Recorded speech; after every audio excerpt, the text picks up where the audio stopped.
Every country has its monsters. Europe bred dragons to guard its gold. Japan gave its fears 1,000 names and let them haunt the forest. But America, we were too new for legends that old. So we sort of made our own. A winged demon in the pines when politics got ugly. A black dog in the mines when the machines took over. A red eyed phantom on the bridge when the world felt ready to collapse. And now they sell plush toys of the apocalypse.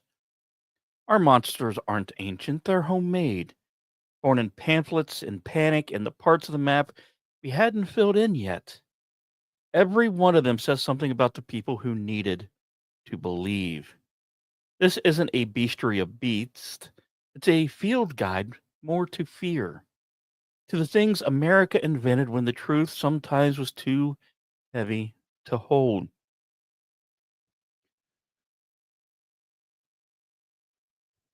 Welcome to In the Crease. I am your host, JEFF, and this is episode 73, The American Bestiary, How a Nation Built Its Own Monsters. Now, the story of the New Jersey Devil doesn't begin in the wilderness, it actually begins in print. Long before the creature had wings, it had a publisher. His name was Daniel Leeds, a man who managed to turn a religious colony into his own personal scandal sheet. Leeds came to America in the 1670s, a Quaker from England looking for peace in the pine forests of the New World. The Quakers, at least on paper, preached tolerance, humility, and quiet living. Leeds, on the other hand, was loud, curious, and had this habit of writing things that made people very uncomfortable. In the 1690s, he published one of the first American almanacs, an annual calendar of tides, eclipses, and planetary movements.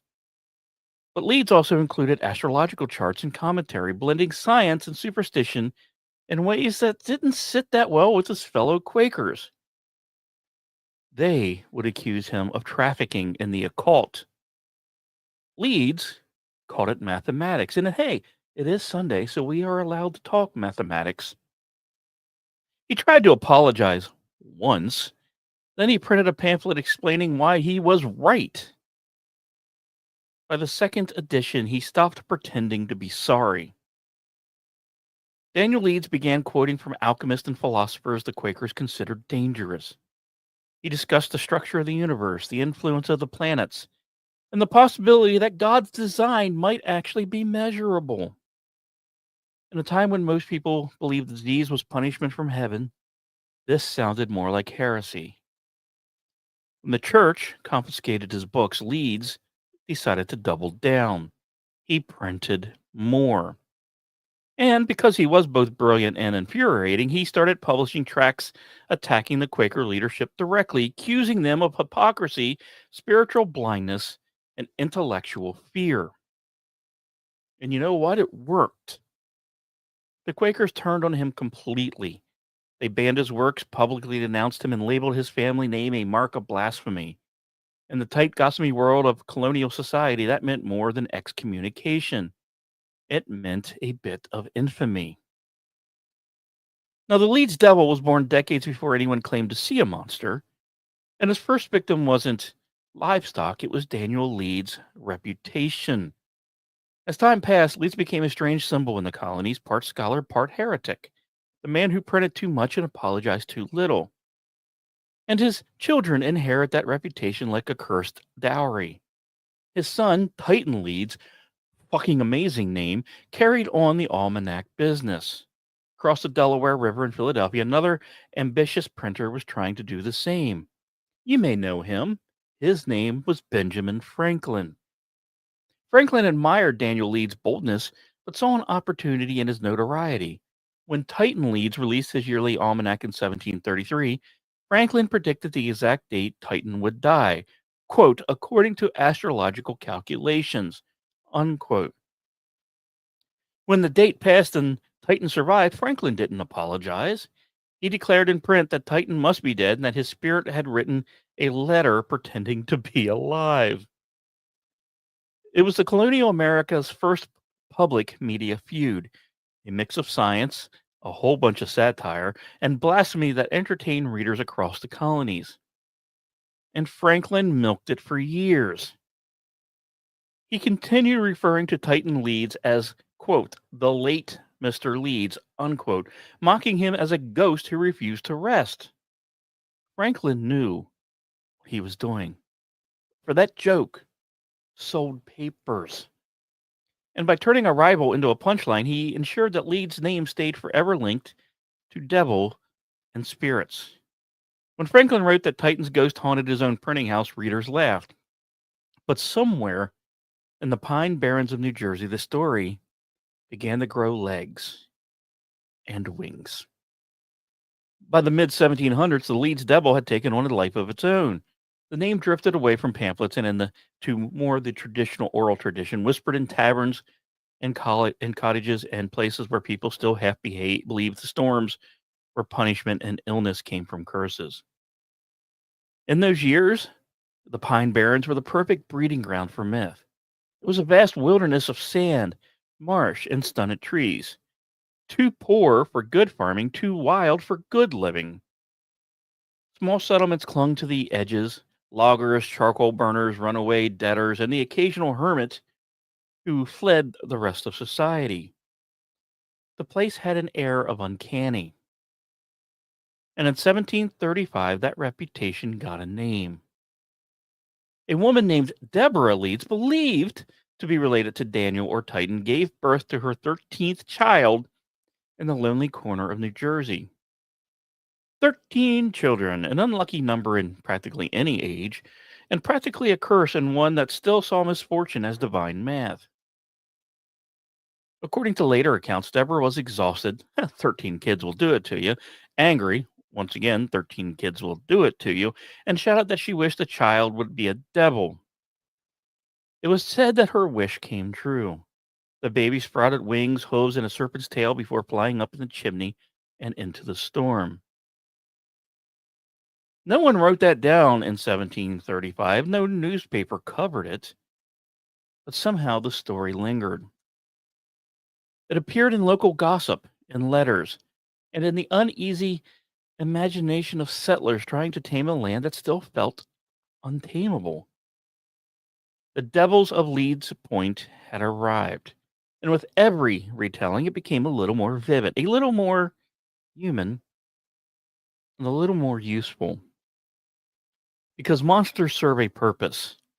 They name what people can't explain, and they justify what they fear. For the Quakers, the Leeds family had represented arrogance, rebellion, and dangerous curiosity. Now that rebellion had a body. For a century, the tale stayed regional. Farmers would blame strange tracks in the snow on, quote, the devil, unquote. Hunters claimed to hear screams in the night. Children were warned not to wander into the pines.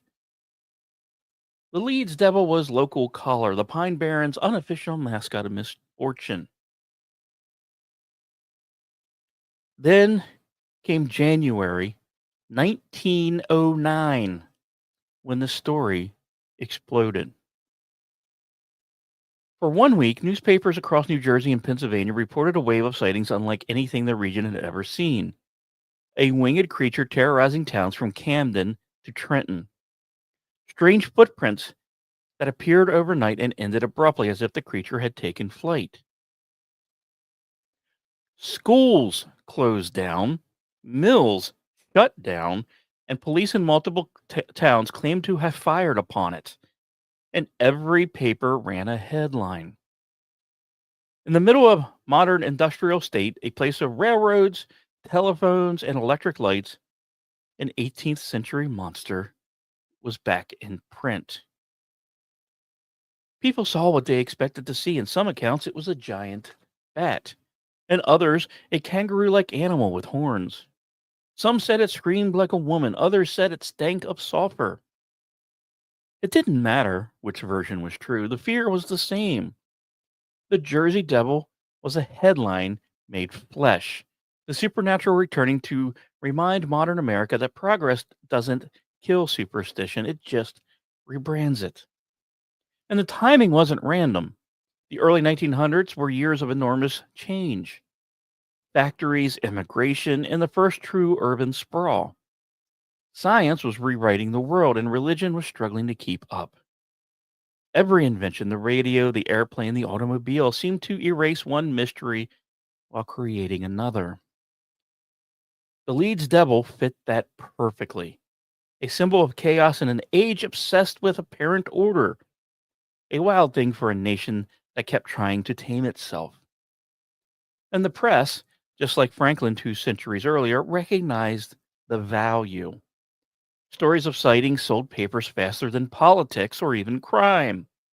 Within days, the Jersey Devil had gone from folklore to front page, from campfire to commodity.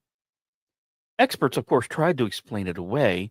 Some blamed a species of large crane, a bird capable of leaving bizarre footprints and unsettling cries. Others suggested escaped circus animals or plain old hysteria. But by then, the devil didn't need evidence, it had circulation numbers. From the colonial almanac wars to a tabloid frenzy of 1909, the creature had always been powered by the same thing: belief amplified through media. Daniel Leeds had discovered that words on paper could actually make people furious. Franklin had learned that they could make them laugh. And the newspapers learned that they could make them purchasable. The Monster of the Pines became a product of the printing press, America's first viral legend. Over time, the Leeds name faded, but the devil didn't. It became part of the landscape, part of the culture. By the 20th century, it had jumped from rumor to marketing. Hockey teams borrowed the name. Tourists bought trinkets. New Jersey, which had once burned the Leeds name in anger, now printed it on T-shirts.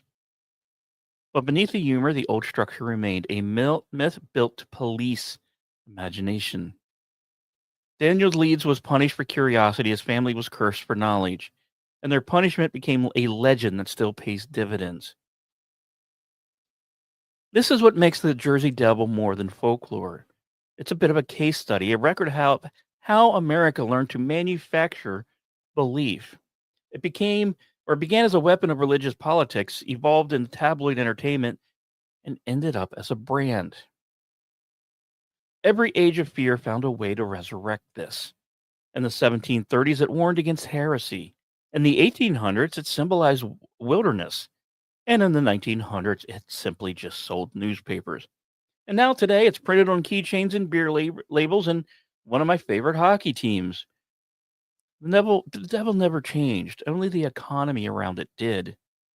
In a way, that's the real colonial curse. Not a woman birthing a monster, but a nation discovering how profitable fear could actually be.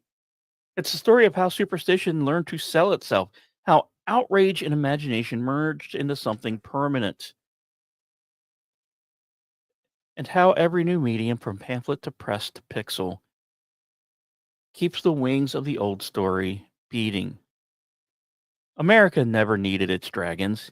We had Daniel Leeds, we had Benjamin Franklin, and most importantly, we had an audience. All we had to do was keep believing what was printed.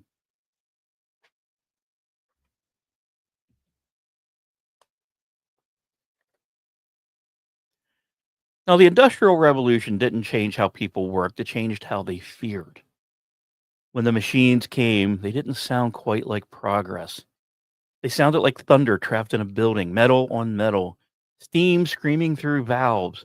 And for the first time in human history, the noise never stopped. The 19th century was an age that measured itself in horsepower and human casualties. Every factory was a monument to both invention and exhaustion. And somewhere between the mills and the mines and the new belief that industry could conquer nature, shadows began to take shape. Workers called them omens, specters that prowled the edges of light and logic, shapes that looked almost human, except for the eyes. The most famous of them was the black dog. Now, no one knew exactly where the story started because the black dog was already old by the time it reached America. In England, it had been a crossroads phantom, a symbol of death. Sailors saw it before shipwrecks, farmers before storms. When the English came to the New World, they brought it with them, a traveling companion made of dread. But the dog changed when it came to America. In the Old World, it was spiritual. In the new one, it was personal. Here, it haunted the workplace. In the mining towns of Pennsylvania and the coal fields of West Virginia, men whispered about a great black hound that appeared before cave ins and explosions. Sometimes it stood silently at the mouth of a shaft, just watching. Sometimes its eyes glowed like the lanterns of the dead. And the next morning, someone wouldn't come back. By the 1800s, newspapers began calling it the devil dog. It was the perfect factory age monster, half superstition, half warning label. A creature that explained what the owners wouldn't. When inspectors ignored cracks in the mine ceiling, when the foreman rushed the crew, when another dozen names ended up in the company ledger marked fatality, the men didn't blame negligence. They blamed the dog. It was easier to believe in a haunting more than in greed. One of the strangest and most persistent versions, however, came from Meriden, Connecticut, a small industrial city known for its factories and silver works. There, the legend became specific enough to map. The creature was called the Black Dog of the Hanging Hills. Now, according to local lore, hikers who saw the dog once would experience good luck. See it twice, and tragedy would follow. See it a third time, and you would die. In 1891, two geologists, W.H.C. Pinchon and Herbert Marshall, decided to do the unthinkable. They decided to test the legend. Both men were rationalists, scientists trained to measure and classify. But Pynchon later published an article describing the experience that changed him. They were surveying the ridges when they saw it, a small black dog trotting ahead of them. It made no sound, left no footprints in the snow, and vanished when they called out. Weeks later, Marshall fell to his death while climbing that same slope. Pynchon wrote that the creature was real, that he would never return to those hills again. It's one of the earliest written cryptid reports in American science literature, tucked quietly into the Connecticut Quarterly of 1892. Not proof, perhaps, but a glimpse of how seriously even educated men took the language of omens in an industrial age. Now, the Hanging Hill story would spread quickly. Every mining camp and factory town soon had its own version: a pale horse, a headless man, a banshee like shriek before the shift whistle. The new American landscape was supposed to be rational. People still needed something supernatural to blame for what rationally refused to fix. Accidents were common enough to make believers out of skeptics. In the 1870s, the U.S. Bureau of Labor reported nearly 30,000 industrial deaths per year in a country of barely 40 million people. Most of these victims were men who were also under the age of 30. Now, there were no safety laws, no compensation, no explanation. Just another day, another body, and another story for the dog. Psychologists today might call it collective pattern recognition. But in the moment, it felt like justice. The dog became a conscience the company couldn't fire. Every superstition carried a warning: slow down, check the roof, watch the pressure gauges. Ignore the dog, and you might end up joining it. That fear actually kept more alive than the foreman ever did. In that sense, the black dog wasn't a demon at all. It was kind of a safety inspector with better marketing. Now, other industries had their own creatures. In textile mills, women spoke of the Gray Lady, a figure glimpsed between looms just before an accident. Railroad workers feared the walker on the tracks, a ghostly light that appeared ahead of runway trains. And this one I know personally from my grandfather's stories. Each myth filled the silence left by missing explanations. Science had given people new tools, but it hadn't given them new comfort. Machines killed without malice, and that made them worse than monsters. At least a beast could be fought or maybe bargained with. Steel and steam, it seemed, couldn't.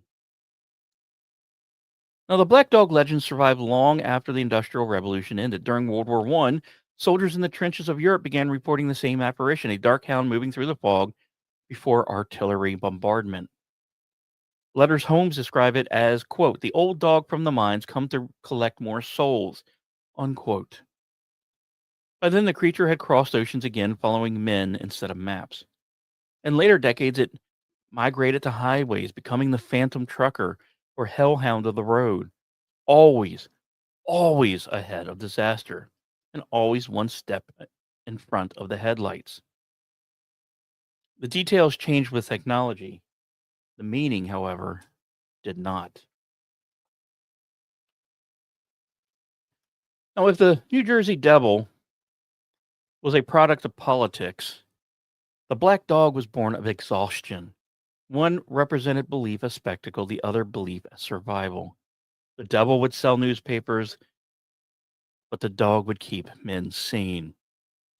The two stories form a kind of evolutionary chain for the American monster. Each one explains the same equation from a different century.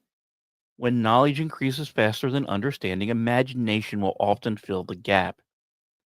By the late 19th century, that gap was wider than ever. We had electricity illuminating cities, but would leave the countryside complete in darkness. Factories replaced prayer bells. And the world's first generation to live by the clock began dreaming of things that refused to be scheduled. In sermons, the black dog became a moral parable, a warning against sin and drink. In union meetings, it became a symbol of solidarity, proof that the bosses weren't gods after all.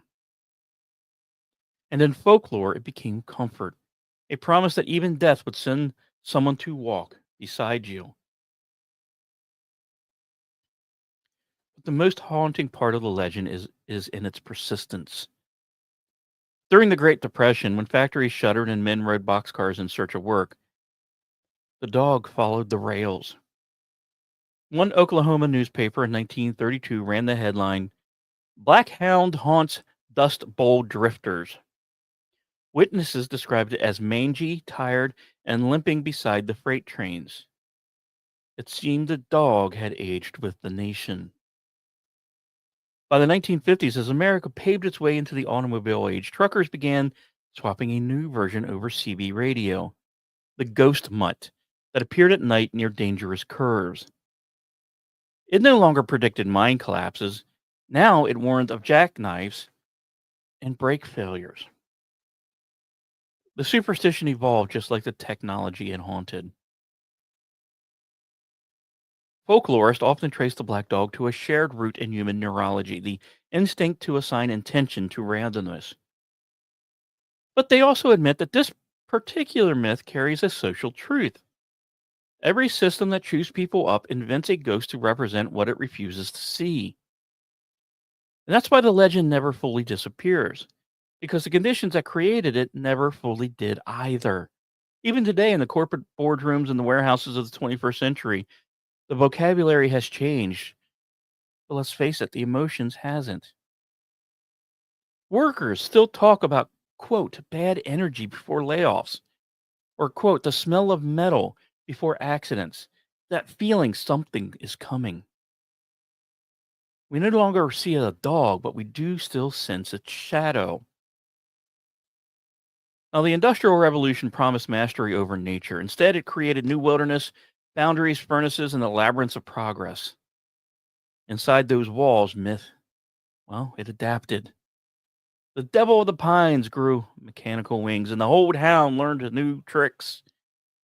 Each one reminding the nation that the price of advancement is never just paid in wages. The black dog's paw prints run straight through American history, from coal dust to asphalt, from superstition to psychology. And if you follow them just far enough, you find the same moral at every turn. The moment we stopped fearing nature, we started fearing ourselves. And that is the legacy of the industrial age's monster, not a beast in the dark, but the reflection of human consequence, a conscience forged in soot and superstition. A reminder that the machines were never the villains. They were only the mirrors. And we will be back in about 5+ minutes. Born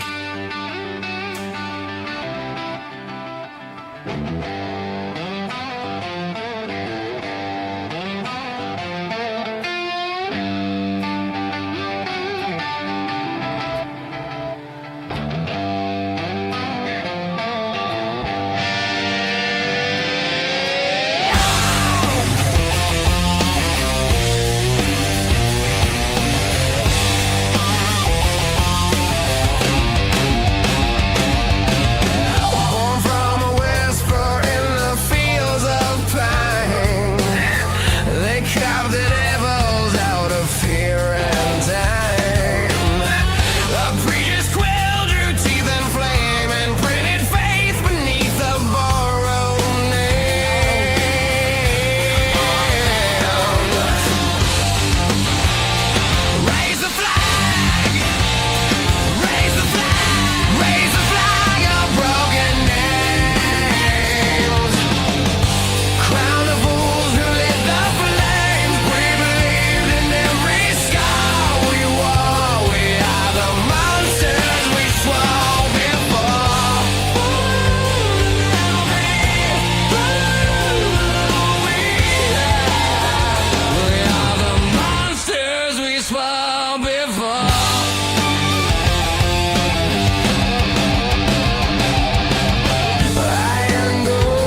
We are the monsters.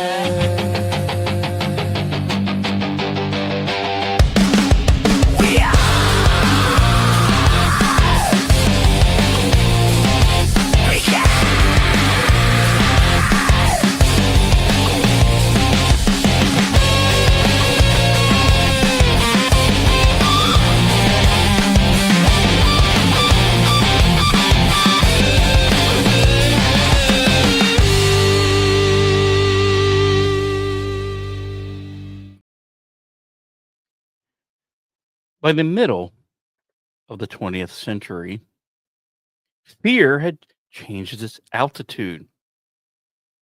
It no longer crawled through coal shafts or lingered in factory smoke. It looked up and found new territory in the air. The Cold War reshaped the American imagination, where the industrial age had built machines to muster and master nature. The nuclear age built machines that could erase it. Power and annihilation became siblings. The sky turned from a symbol of heaven into a theater of deterrence. And in that vast humming vault between Earth and extension, something winged appeared. The story began in the Valley of Rivers and Rust, Point Pleasant, West Virginia. Population, a few thousand, we'll say. A town that made its living from the water and measured its nights by the sound of barges. Just north of town lay a scar from another world war, the TNT area, a 3,700-acre sprawl of concrete igloos built to store explosives during World War II. When the war ended, the bunkers were sealed and forgotten. Rain pooled into their cracks, vines draped their entrances. Children dared each other to go inside and listen to the air breathe. If America ever had a birthplace for modern myth, this was it. November 15th, 1966. Same raptor. It's pretty cool, isn't it? Two young couples were driving through those woods when the headlights caught something unnatural. A tall gray figure, maybe 7 feet high, broad shoulders, with wings to fold it tight, and two red eyes that glowed like molten glass. When it moved, it didn't flap. It rose. The driver hit 90. It kept up easily. They reached town white-knuckled and swore they'd seen a man with wings. The sheriff took notes. The Pleasant Point Register took interest. Within 24 hours, two gravediggers claimed a shadow had passed over their heads. A contractor saw a creature perched on a water tower. Two firemen said it landed on a tree limb thick enough to break under a man's weight. The paper ran the story under a headline that sounded like, well, half like panic and half like poetry. Couples see man-sized bird, creature, something? The name came next, borrowed from television. Batman was ruling the airwaves, so the monster became Mothman. An accidental joke that outlived everything else on the page. For the next 13 months, the Ohio River Valley lived under that headline. Hunters claimed to see it gliding over power lines. A woman said it stalked her roof. Her dog vanished that night. A teenager on a bicycle saw eyes burning at the end of a dirt road and felt the world narrow to 2 points of red light. And now every unexplained noise in the dark would become evidence. The explanations, of course, came quickly. Biologists pointed to sandhill cranes, large migratory birds with red skin around the eyes that can flash eerily under headlights. Others would blame owls. A few mentioned pranksters with homemade gliders, but none of those details survived conversation. People insisted they knew a bird when they damn well saw one. And typically, that birds did not stare back. Now, the year, it does matter. 1966 sat halfway between the Cuban Missile Crisis and the Tet Offensive. Children practiced hiding under desks from the sun itself. Air raid sirens doubled as tornado warnings. Families stocked canned foods in basements alongside paperback Bibles. And on clear nights, the same sky that had once promised heaven now whispered countdowns. Fear had gone airborne. And the creature in the headlines, half man, half omen, seemed a perfect embodiment of that fear. For a year, the sighting spread like static up and down the valley. Farmers reported livestock gone without a trace. Men fishing the river said something massive skimmed the surface, leaving ripples shaped like wings. The local radio station started keeping a call-in line open for reports. A little bit of, equal parts journalism and seance. And at its peak, the town's tiny police force fielded more monster calls than burglaries. By the end of 67, Point Pleasant was exhausted. The fear had become habit. Then, just as abruptly as it began, it found its finale. December 15th, 1967, a Friday evening. Fog, sleet, holiday traffic. The Silver Bridge, a proud steel link between West Virginia and Ohio, was packed with commuters and Christmas shoppers. At 5:04 p.m., one of the bridge's suspension eye bars snapped. The sound, survivors said, was like a gunshot. In 40 seconds, the entire structure folded into the river. 46 people would die. A woman screamed as headlights vanished beside her. A trucker leapt clear of his cab and surfaced clutching a floating tire. The water turned silver with gasoline. And by the next morning, the bridge was gone. Now, the official reports cited metal fatigue, a tiny fracture hidden since the bridge was built in 1928. No sabotage, no mystery, just physics collecting its debt. But to those who had spent the past year seeing wings over the valley, coincidence felt too cruel. Some swore Mothman had been perched on the bridge that very week. Others said he cried out as it fell. The idea of omen was easier to live with than the idea of an accident. An omen, oddly enough to them, meant the universe had rules. An accident to them meant it didn't. But after the tragedy, the creature disappeared. The sighting stopped. But the story refused to end. Reporters from Life magazine and the New York Times arrived. UFO researchers brought Geiger counters. Men in dark suits asked polite questions and left without names. Point Pleasant became a microcosm of the Cold War itself. Secrecy, surveillance, and speculation wrapped neatly into a small town civility. In 1975, writer John Keel published The Mothman Prophecies. He fused first-hand accounts with cosmic paranoia, men in black, psychic warnings, synchronicities. To believers, he made sense of the chaos. To the skeptics, he invented a new literary genre, Cold War Gothic, and not the good kind of Gothic with fishnets and nice butts. Either way, the book turned a local monster into an international omen. And in doing so, it made the myth bulletproof. From then on, the shadow migrated. Truckers in Illinois spoke of red-eyed shapes pacing their rigs before fatal pileups. In Washington state, after Mount St. Helens erupted, witnesses described a bat-winged figure rising through the ash. And oddly enough, it would soon be christened Bat Squatch. And ha ha ha, Orty, you're not here. I beat you to Bat Squatch.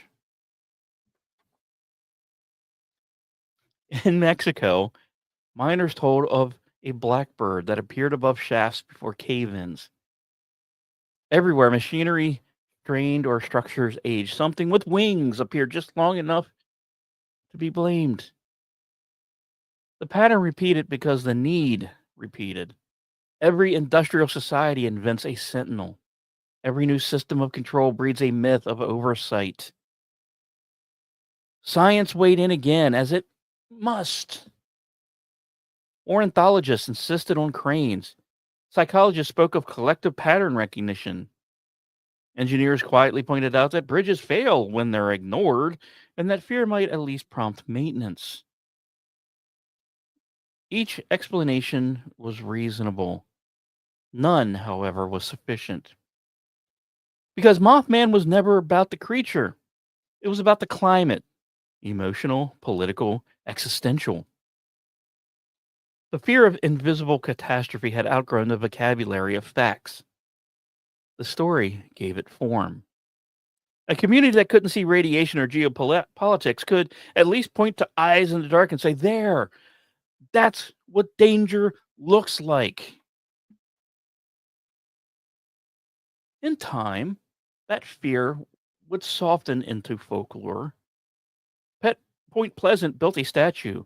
Stainless steel muscles, chrome wings, blank mirrored eyes that reflect whomever looks at them. Each September, the Mothman Festival fills Main Street with souvenir booths, fan art, and local bands. The town that once trembled now thrives on its mist, and that isn't cynicism, it's a form of therapy. Let's face it, turning dread into economy is kind of an American art form. Every t shirt and keychain says the same thing: we survived. And the survival can't make you rich, it can at least make you maybe pay the rent. But beyond West Virginia, the legend refused extinction. At Chernobyl in 1986, workers reported a dark figure circling the smokestacks before the reactor exploded. They called it the Black Bird of Pripyat. In 2007, airline staff at Chicago O'Hare's airport claimed to see a humanoid silhouette gliding between terminals. In the 2010, security cameras in Mexico and Chile caught blurs mistaken for something winged. And each generation updated the hardware, the software. Fear seemed to stay the same. We build systems too vast to understand, and when they falter, we summon witness from myth. And in this instance, Mothman is that witness. He watches so we don't have to admit no one else is. Now, folklorists sometimes note that winged omens always appear at the edge of technology. When people lived by candles, the sky was full of angels. When they lived by smokestacks, it filled with ghosts. When they lived by circuits, it filled with eyes. Mothman belongs to that evolution, the angel of unintended consequence. He's not evil. He's evidence. Proof that imagination adapts faster than infrastructure does. And in the decades since, the legend has become self-sustaining. Movies have dramatized it. Podcasts dissected it. Like, the ones here on KLRN. Skeptics, of course, have debunked it, and believers rebuilt it stronger than ever. The creature now exists halfway between cautionary tale and mascot, the same way the Jersey Devil moved from pamphlet to awesome hockey jersey. What was once a warning is now a brand. But branding doesn't necessarily cancel belief. It actually preserves it in maybe a safer form. You can laugh at a thing once it's on a mug, but you still remember the story when you drink out of that mug, and probably even more so depending on what's in the mug. If the first stage of American Monsters was about faith, Daniel Leeds and his devils, pamphlets and punishments, and the second was about labor, omens and mines and mills, then this one was about control. Control imagined, lost, and reinvented as myth. Mothman isn't a ghost or a god. He's a measurement, a reflection of how fragile the structures beneath us truly are. When a bridge fails, we blame physics. When faith fails, we invent wings. The Cold War was never just a standoff of weapons, it was a crisis of certainty. People learned to live with permanent risk, the possibility of ending without warning.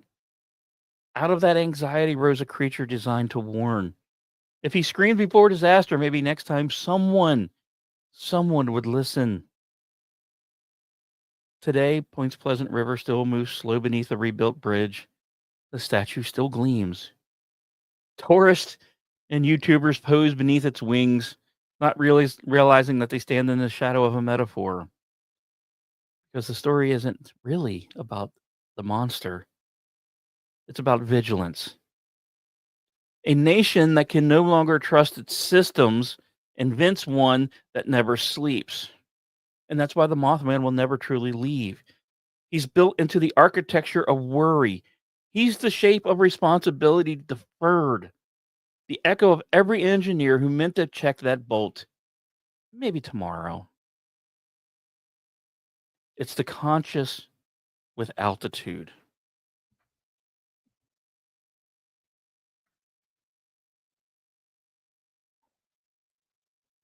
Now, we talk about Earth sometimes as if it's finished giving us myths. It's a solved puzzle, a map in permanent ink. But every year, scientists publish papers announcing species nobody had ever seen before. Not one, not two, thousands. Tiny frogs with glass bellies, sharks that glow, treetop mammals we mistook for shadows until a camera trap blinked. Sponges the size of vans, living where sunlight never reaches. Whole reefs in places the maps were supposed to be certain. A planet that keeps doing that is not done with us. Which means the right question isn't why haven't we found them? It's why are we so sure we've looked for them? Discovery does not move like a parade. It skulks. It misfires. It arrives in lab notes and field margins and in photographs taken a half second too late and samples that refuse to sequence cleanly and gets filed under later. Far too often we imagine science as a spotlight. It's more often a lantern in fog. So if the lantern hasn't reached every corner, what else is waiting at the edges? If our best institutions publish hundreds of new species a month, mostly small, yes, admittedly, but not all, why is it impossible that some reported unknowns are large, shy, and very good at saying, maybe staying just outside of the lights? And maybe we've trained ourselves not to see them and then called the darkness empty. There's a particular kind of witness who complicates every answer. Pilots, rangers, biologists, people trained to identify what they see and to omit what they don't. A pilot on approach reads silhouettes like a second language. A ranger knows the difference between an owl's lift and a crane's. A biologist can tell you when a track is wrong, when the weight lands where the anatomy says it shouldn't. Across the country, a small, steady chorus of these witnesses has described things that do not fit a field guide. Lights in the pines are not aircraft. Winged shapes that pace a car without beating the air. Footprints that can carry an impossible mass across soft ground without collapsing the edges. Not carnival barker voices, not fame hunters and horrors that we see on Discovery Channel. The kind of people who have to fill out incident forms, go home, and then sleep very badly over it. Physical traces exist too. Casting of prints when deep pressure ridges where no human hoaxer would think to fake them. Audio recordings of calls that do not line up with regional species. Timbers that slide between known frequencies, collected by teams who expected to catch coyote and got something else. Thermal hits in forest where the rest of the canopy runs even, and one heat signature moves broad, vertical, unhurried. Sonar returns to pass the laugh test for experienced technicians. If that's a log, it's swimming. Then there are the biologically untidy items. Hair that looks normal under the microscope catches a cuticle pattern that refuses to belong. Tissue smears that amplify mitochondrial DNA cleanly but give up nothing on the nuclear side, as if the sample were both something and nothing at all. Is every one of these anomalies a doorway? No, of course not. Anomalies are what honest data looks like on the frontier of understanding. But the point is simpler. The record isn't empty. It's noisy, stubborn, and inconvenient for anyone who needs the world to be solved. And if this feels a bit romantic, it's because discovery always does. After the fact. But before it becomes history, it's usually ridicule. There was a time when the gorilla was a traveler's lie. European science considered it myth until the mid 1800s, when specimens forced a rewrite. The okapi was a rumor of stripes and silence until 1901. Sailors came home swearing about tentacles the length of masts and were laughed at for centuries until the giant squid drifted to the surface dead and photographs appeared. The coelacanth was declared extinct without authority, then rose from a fisherman's net in 1938 with living fossils where its lungs should have been. Every age has its monster that turns out to be mammal or fish or neither. The pattern isn't that people lie, it's that, well, I'm going to say it. Institutions prefer a nice, neat, tidy map. The record of impossible animals becoming possible is not superstition, it's actually bibliography. So when someone today says, I saw what I should not have seen, the responsible impulse is neither instant belief nor instant dismissal. It's to remember what we've been wrong about and to give the unsolved just another rope to become real. There's an ecology to mystery. Unknown species do not distribute themselves democratically. They thrive in the margins, high canopy, deep ocean, cave, swamp, and places people visit only long enough to go, oh, yeah, there's nothing here. We have mapped coastlines with satellites and long flight paths to the minute, but the planet's vertical spaces remain largely undescribed. Less than a quarter of the ocean floor has been mapped at resolution fine enough to find a ship. The abyssal plains, the dark continent below 2 miles, are more guessed at than known. Our cave systems stretch for hundreds of miles beyond surveyed corridors. Fog forest traps sound, mangrove rivers erase tracks between tides, winter woods turn every branch into an alibi. Animals that do not want to be found rarely are. They minimize sound, choose light on their own terms, and teach their young what to avoid. You will not count a population like that with trailheads and optimism. You need patience, a boatload of money, and perhaps more importantly, respect for the animal's right to ignore you. Consider how long it took to photograph a giant squid alive. The ocean is full of our technology, sonar, submersibles, cameras that can see a face at midnight from miles away. Yet the animal evaded us until the early 2000s. Not because it was supernatural, because it lived where we do not. Now move that lesson to land. Imagine a nocturnal low-density species with a range larger than a county and a diet that leaves little trace, scavenger, browser, opportunist. Give it intelligence just shy of obvious. Make it cautious of our smell, intolerant of our noise, and disinterested in our curiosity. Now send a few of us into the world for a weekend with bright flashlights and declare the case closed when we bring nothing back. Maybe we haven't failed to find such animals. Maybe we failed to look like something worth revealing themselves to. Now, that said, the modern tool set is improving. Camera traps that once needed film now sit for months in rain and return crisp, beautiful imagery. Thermal drones map heat the way old surveys mapped rivers.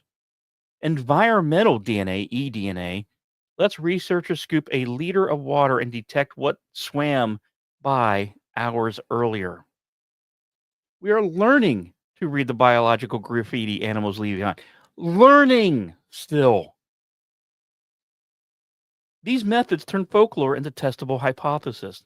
If there are large, shy, ground moving mammals in a forest, they do shed cells. If winged unknown pace a ridgeline, they most likely cast some form of heat. If long rumored fish occupy a deep lake, their DNA rides the currents to the sampling bottle. But this work is painfully slow. False positives exist, swabs get contaminated, thermal signatures get confused, but the arc points forward. The world is becoming legible in new ways. Not because it changed, but because our glasses finally did. And when these tools brush against anomalies, the right response is not to force them back into what we already know. It's to make space into the ledger to possibly include a new line. Now, every culture keeps a bestiary, and most turn out to be field notes disguised as fable. People living with mountain gorillas had names and rules for them long before the West had Latin. Fishermen told the truth about tentacles with the vocabulary they had. Forest communities track animals by silence as much as by sound. Our mistakes have been to read these records as poetry instead of protocols. What if America's own bestiary, the catalog of beings reported in the margins of our newspapers and the mouths of our valleys, isn't a museum of mistakes, but a draft of zoology we haven't finished yet? What if the stories persist not because they're profitable or quaint, but because the animals behind them persist quietly, successfully, and with a patience we we would do well to copy? A map is a list of our decisions about what matters. Maybe it's time to decide what the margins, maybe make the margins matter again. Now, skepticism is a virtue, but so is humility. Skepticism keeps us from believing every print in the mud. Humility keeps us from pretending mud is all that's there. The case against is familiar. Hoaxes do exist. Memory edits itself. People see what they expect. All true, and yet still insufficient. A world that reveals new fish, insects, reptiles, and mammals year after year after year has not exhausted its surprises at the exact scale convenient to our pride. The case for does not require certainty, it requires possibility. It asks whether the cost of being wrong in one direction are equal to the cost of being wrong in the other. Dismiss a real species as a story, and you lose a chance to protect it and to learn what it knows about surviving us. Believe a false one too hard, and you waste your time. Between those risks is a path called attention. Attention built the sciences that later renamed the monsters. Attention is what we owe the reports that refuse to go away. Then there's another argument, quieter and less easily graphed. People tend not to cross a cold river at night to fake a sighting. Most people do not risk their reputations in small towns for a laugh that fades by Monday. When you do strip away the contagious fear, what remains in many accounts is not drama, but detail. The way the air moved, the smell of wet leaf as something large passed and left nothing crushed, the exact beat, where silence closed after a sound that should have echoed longer. This is not proof, but it is testimony. And testimony is how most truths begin, long before a specimen is put in the table. Even if one of those reports describes a creature we haven't named, then we are not alone in the ways we thought. We share a country with something we forgot to include. That possibility should make us careful, not combative. So, what finally are the souvenirs of fear? They're not the plush toys, those though those do exist, and there's no shame in joy. They are pieces of evidence that stick to us after the scare fades. A cast of a print, a minute of audio, a note in the logbook that says quietly, something was there. They are also the habits we change. The logging road we asked to leave uncut because a pattern of footprints seemed to prefer that line of trees. That lake we sample with more respect because the instrument saw movement where the joke saw, say, nothing lives. The night we drive a little slower over a bridge and look up, not from dread, but now attention. Souvenirs are actually how we kind of remember to keep looking. Now, with ITC, we always come back one way or another to this question: what if they are real? Not as a dare, as a responsible hypothesis in an unfinished world. If they are not waiting to be conquered. They are waiting to be recognized, not to be dragged into fluorescent labs, but met where they chose to survive us at the edges of roads, the rims of lakes, and the bands of forest our maps call empty, as if emptiness were a virtue. If they are real, they're not miracles. They are neighbors we have just simply failed to notice. Their existence would not even break science, it would deepen it. It would remind us that knowledge is not the same thing as inventory, that life does not ask our permission to be surprising.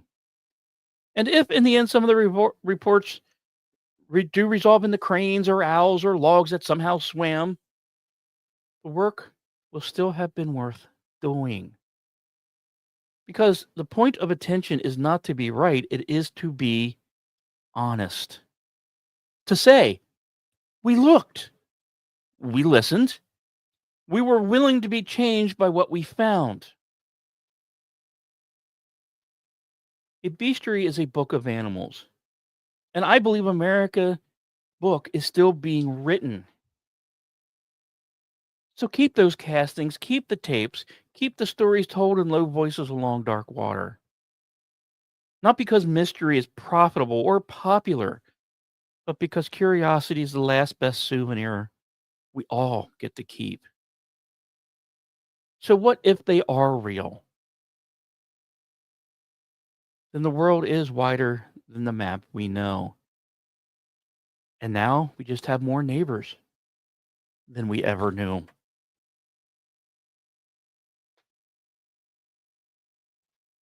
And so the American bestiary closes its pages for now. Maybe, just maybe, the creatures were born from fear. Maybe they've simply been patient, waiting for us to notice the noise behind the science, or maybe they're that alien waiting for us to see if we blow ourselves up. Either way, the story isn't finished. It's just stepped back into the dark for a while. So if you've stayed with me through the almanacs, the omens, the wings, and the wonder, thank you. You've been part of my corner of Juxtober right here on KLRN Radio. A month where the strange feels just a little bit closer and the ordinary bends to let mystery in. Next time, though, we're going to leave the folklore behind and climb into the cockpit of history of World War II. For a squadron of women who flew plywood biplanes through Germany's searchlights, engines sputtering, hearts steady, and the enemy below calling them witches. They called themselves pilots. The world would call them legends. So that is ITC episode 74, The Night Witches. Until then, keep your lights low, your questions open, and your mind a little wider than the known map. I am JEFF, and this has been In the Crease.